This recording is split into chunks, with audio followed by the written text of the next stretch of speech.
কলাগাছ ও বাঁশ দিয়ে অস্থায়ী মিনার নির্মাণ করে ভাষা শহীদদের শ্রদ্ধা জানায় চাঁদপুরে ১,০০০-এর বেশি শিক্ষা প্রতিষ্ঠানের শিক্ষার্থীরা।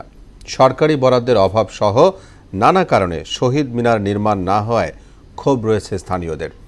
এদিকে পিরোজপুরে প্রায় ৭ শতাধিক শিক্ষা প্রতিষ্ঠানে শহীদ মিনার না থাকায় ভাষা শহীদদের শ্রদ্ধা জানাতে পারছে না শিক্ষার্থীরা। মোহাম্মদ ফাহাদ ও নুরুদ্দিনের প্রতিবেদন, জানাচ্ছেন শারমিন স্বর্ণা। ভাষা আন্দোলনের ৭৩ বছর পেরিয়ে গেলেও চাঁদপুরের অনেক শিক্ষা প্রতিষ্ঠানে নেই ভাষা শহীদদের স্মরণে কোনো স্মৃতিস্তম্ভ। তাই বাধ্য হয়ে অস্থায়ী মিনার নির্মাণ করে শ্রদ্ধা জানায় বিভিন্ন প্রতিষ্ঠানের শিক্ষার্থীরা।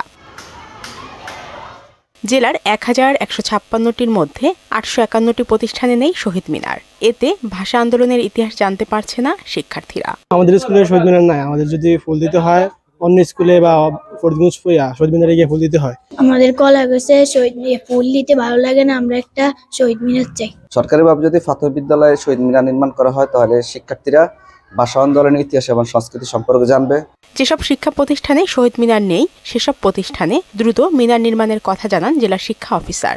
যদি কোনো প্রতিষ্ঠানে না থাকে তাহলে আমরা অবশ্যই প্রশাসনের সহযোগিতা নিয়ে সেখানে শহীদ মিনার গড়ে তোলার ব্যবস্থা উদ্যোগ গ্রহণ করব। বিষয়টি স্বীকার করে দ্রুত এ বিষয়ে ব্যবস্থা নেওয়ার আশ্বাস দিয়েছেন জেলা প্রশাসক। উপজেলা প্রশাসনের সাথে কথা বলবো যেন তারা উপজেলা পরিষদ থেকে এবং ইউনিয়ন পরিষদ থেকে অথবা বেসরকারি স্কুল কলেজের নিজস্ব ফান্ড থেকেও যেন আমাদের এই প্রতিটা স্কুলে, প্রতিটা মাদ্রাসায়, প্রতিটা প্রাইমারি স্কুলের জন্য শহীদ মিনার নির্মাণ করে দেয়। পিরোজপুরের অধিকাংশ শিক্ষা প্রতিষ্ঠানের শিক্ষার্থীরা কলাগাছ ও বাঁশ দিয়ে অস্থায়ী মিনার নির্মাণ করে আন্তর্জাতিক মাতৃভাষা দিবস পালন করে। তাই সব শিক্ষা প্রতিষ্ঠানে শহীদ মিনার নির্মাণের দাবি শিক্ষার্থীদের।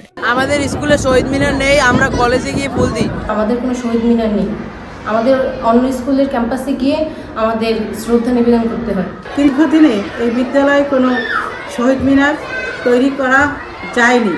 দ্রুত শিক্ষা প্রতিষ্ঠানগুলোতে মিনার নির্মাণে কাজ শুরু হতে যাচ্ছে বলে জানালেন এই কর্মকর্তা।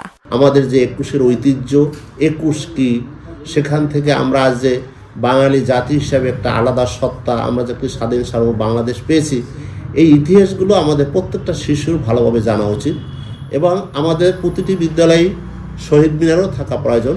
সব শিক্ষা প্রতিষ্ঠানেই মিনার নির্মাণ করবে কর্তৃপক্ষ, এমন প্রত্যাশা শিক্ষক, শিক্ষার্থী সহ স্থানীয়দের। শারমিন স্বর্ণা, মোহনা সংবাদ।